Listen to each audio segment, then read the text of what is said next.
Hey friends, happy Labor Day. I hope you guys are all enjoying your day off with a little fun in the sun like I am.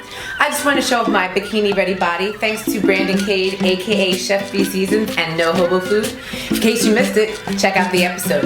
Up next, I've got one of my best friends. His name is E-Kan Soong. E-Kan is a working actor in LA and he's just a great all-around person, and I'm so excited for you guys to meet him and to hear his story. Enjoy!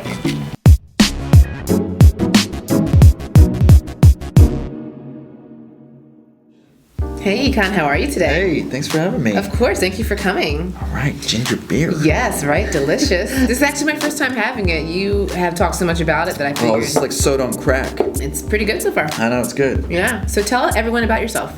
Well, I've been out here for a little bit. LA's pretty much home, and I love it. I mean, you grow up in Jersey, and then you go to school in Chicago, and then like you come out to LA, and you're like, why would I ever leave? Yeah, the weather's pretty nice out here. So I slowly migrated my way west. Right. But yeah, it's awesome. Yeah. So what about you're an actor? Yep. How's that going for you? It's awesome. Okay. Yeah. I mean, after a while, my mentality of acting has changed over the years, but when it comes down to it, you realize that it's just like any other job. True. I go back home and no one has any idea what you do, and you get used to it, and it's not a big deal. But when it comes down to it, day in, day out, it's not this glamorous lifestyle. Oh, we're walking around in Hollywood. It's just like any other job. You have to work hard and try to get better at it. Try to understand some things when most of the stuff you have no control or little control, and just try to have fun. Like once you stop having fun doing your job, it's like that's when you start thinking that maybe you should try something else. So I mean, my growing up, it was like pretty typical. I was good at math. I played tennis, which is like the only Asian sport, and I played piano, of course. I kind of was like your typical Asian.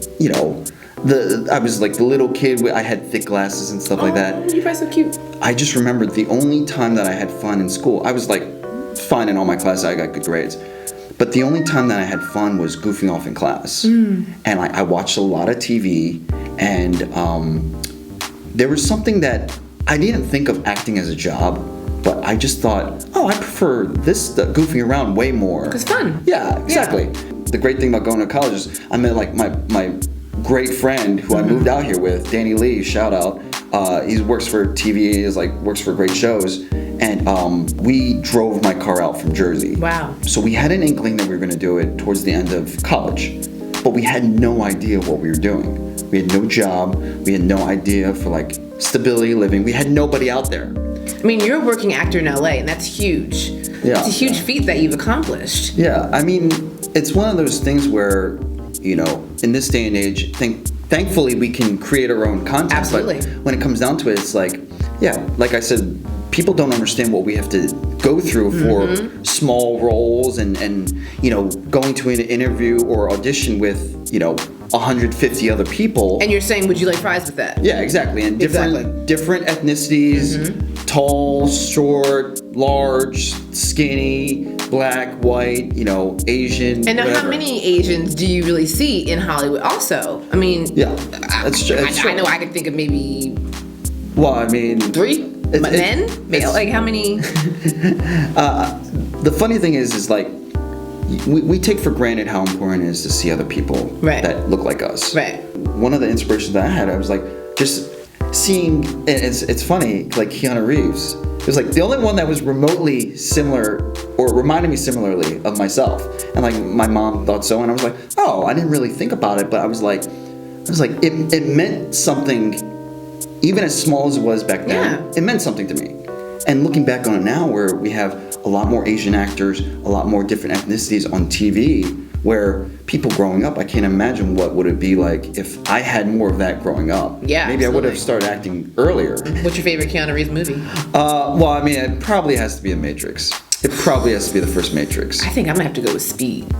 Oh, Speed was pretty good. Sandra Bullock too. That's so funny. Dennis Hopper. Bomb on Bus. Yes. It's so funny, and it's so nice to hear. It's like people make jokes and whatever, but I hear he's the nicest guy. I've heard that too. So you love action movies, but that's the kind of roles that you would love to be. So something like a Bruce Lee type of movie would be something right up your alley. I would Well, I mean, assume. Bruce Lee is like, the top, really. Clearly so, because I've been around you multiple times for Halloween where you've been Bruce Lee multiple years in a row. Well, it's also a very convenient costume. Basically, I just wear a tore up wife beater and basically black pants, and then that was That's basically it. Yeah. You I realized after a while it was a little lazy. But I mean, it works. It fits you. It definitely fits you. It's just funny because I'm like, you gonna be Bruce Lee again? Yeah. Yep. So you realize, oh, he actually did like Bruce Lee growing up. Now it makes sense. But honestly, I can't hate because it's basically you walking around in your pajamas. You're the most comfortable of the bunch, so I'm not going to hate on you at all. Yeah, it's pretty convenient. Yeah, I feel like, and Bruce Lee, I mean, it's so sad that he passed away at such a young age because he was, I mean, one of the few in Hollywood. A lot of people don't realize how huge he was because he wasn't, like, he had the charisma of a movie star, and he was, this wild card that people didn't really, they didn't have a lot of Asian movie stars, but he really was a movie star. He had all the charisma and personality. It was really great for just film in general. Yeah. And it was nice because it was allowing Hollywood to have a diversity in their lane that was pretty much sticking to one or the other. Right. And it stereotypes. Yeah. It's like all the stuntmen were basically like white people with black hair Pretty in the much. background. Yeah. Pretty much. I love seeing all these different countries being represented now. We've got the continent of Asia. We've got the Middle East being represented. We've got all these people that are coming out of being Latino that are coming out and they're represented in Hollywood. I love it. For me, as an African American female, it's inspiring to me. Right. And I love being able to turn the TV on now. I'm like, oh, okay, she looks like me. Okay. Yeah, you kind of understand with like younger kids to see people like them. It's huge. Yeah. There was a huge stir with the whole the Barbie doll that was I don't know what ethnicity was, but it was like the fact that Barbie dolls had like different ethnicities. I mean, that's kind of crazy, but it's great. Yeah, because even I remember growing up, I mean, every girl that I could think of had a Barbie or played with Barbie, and they did have the black Barbie. I think her name was Whitney. I'm pretty sure it was Whitney.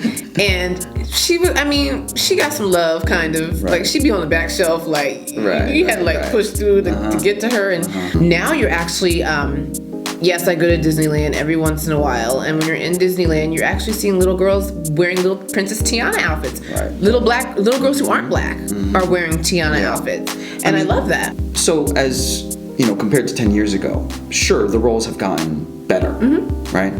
But people don't realize that Asian actors are basically in the same pot as black actors, Middle Eastern actors. Basically all ethnicities. Ethnic, right? Exactly. Right. So we all have that boop. So I go on a roll and I go in for a role, and then you realize that it was offered to Snoop Dogg, and then there you go. So it's not really like right. There's nothing really tying these roles down to specifically Asian most of the time. Right. So that's the reality of the situation. Well, there's that new show out called Fresh Off the Boat. Right. It's pretty funny. Yeah. And how do you feel any way about the show? Do you feel like it's what are your thoughts on it? I'm so happy for its success, but when it comes down to it, I've heard various things where white people are watching it, or I'm sorry, Caucasian people are watching it. And if Caucasian people are watching it, then networks might be more likely to bring it back. Okay. So I actually personally don't know how the numbers break down. Right. But I'm very curious because obviously it's very important that ABC has diverse shows like Blackish and Fresh Off the Boat, because a lot of networks weren't. But I really wonder how important it is to have a diverse demographic actually watching it. I agree. Because if Caucasian people didn't watch it at all, would it still be renewed? EKan, thank you so much. It was so wonderful having you as a guest. Everyone, look forward. I'm so excited to see you on your next project. Do you want to give your Twitter, all of your Facebook, Twitter, or Instagram, your social media handles? Twitter is at Mistakan, Mistakan, and at Instagram is the same.